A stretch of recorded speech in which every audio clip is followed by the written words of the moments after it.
Hi. ఈరోజు నేను మీతో ఒక విషయం షేర్ చేసుకోవాలనుకుంటున్నాను.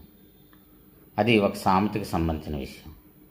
పండగ నాడు పాత మొగుడే అనే సామెత మీరు వినే ఉంటారు.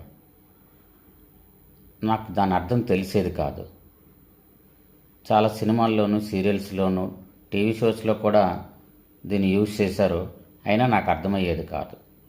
ఒక ఫ్రెండ్ ఇచ్చిన వివరణ ద్వారా దీని గురించి తెలుసుకోగలిగాను. అదే విషయాన్ని మీతో షేర్ చేసుకోవాలనుకుంటున్నాను. పండుగ నాడు పాత మొగుడే అనే సామెత కరెక్ట్ కాదు. పండగ నాడు పాత మడుగే అనే సామెత కరెక్ట్. మడుగు అనగా వస్త్రం. పండగ రోజుల్లో కూడా పాత వస్త్రాలు ధరించరావడం అని దాని ఉద్దేశం.